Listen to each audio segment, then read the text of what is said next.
ভাই, তার মানে হচ্ছে কেউ অসুস্থ হয়ে পড়েছে, কোনো সমস্যা হয়ে পড়েছে। তখন একটা করুণ ডাক শোনা যায়, কারারক্ষী ভাই।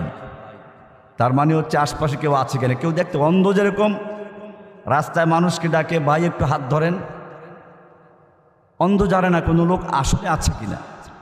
ঠিক কারাগারে যখন আমরা বন্দী ছিলাম, রাতের বেলায় লক আপ করা। রাতের বেলায় কি, যখন মানুষ বাহিরে ঘুরতে বের হয় আসরের সময়, তখনই আমাদের লক আপ হয়ে যায়।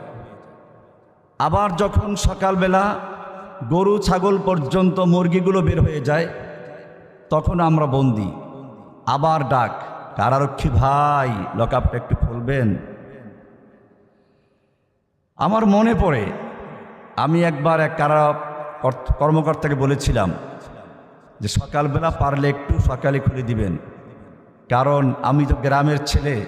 সকালবেলা মোরগের খাঁচাগুলো দেখতাম, মুরগি মোরগ যেখানে থাকে, একটু দেরি হয়ে গেলে ঠোকরাঠুকরি শুরু করে দেয়। আমাদের উপর অস্থির লাগে। যেই টাইমটা আপনাদের খোলার সময়, ওরা আসে, গল্প করছে, দাঁড়িয়ে আছে, ঘন্টা পড়ে গেছে।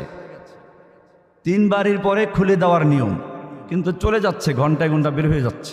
ওরা গল্প করছে, কারণ ওদের তো কোনো সমস্যা না, ওরা তো বাইরেই আছে।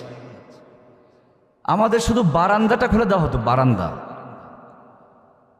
এই কারণে আমার শেখ আব্দুল্লাহ আল আজ্জাম রহমতুল্লাহ একটা কবিতা মনে পড়ে, কাইফাল করার ওয়া কাইফা ইয়াহদাউ মুসলিমুন। একজন মুসলিম কি করে আরামে ঘুমায়, কি করে সে শান্তিতে বসে আছে, অথচ তারই ভাইয়েরা, তারই বোনেরা কারাগারে নির্যাতিত নিপীড়িত অবস্থায় আছে। এক একজন বোনকে কারাগারে ধর্ষণ করা হয়, এবং তারা বাঁচানোর জন্য তাদের হাত ছাড়া আর কিছুই নেই। শেষ পর্যন্ত তারা বলে, হায় আফসোস, আমরা যদি দুনিয়ায় জন্মগ্রহণই না করতাম। এই চিৎকার আমাদের বোন আফিয়ার থেকে আসে। এই চিৎকার আমাদের বাংলাদেশের কারাগারে আমাদের বোনেরা অনেকেই আছে, আমরা তাদের চিনি না, জানি না। সেজন্য আসলে ওয়াজ করলে অনেক কিছু করা যায়। আমার কাছে মনে হয় যাদের আল্লাহ সুবহানাহু ওয়া তাআলা কবুল করেন, তারাই কেবলমাত্র এই ধরনের কাজের সঙ্গে যুক্ত হতে পারে।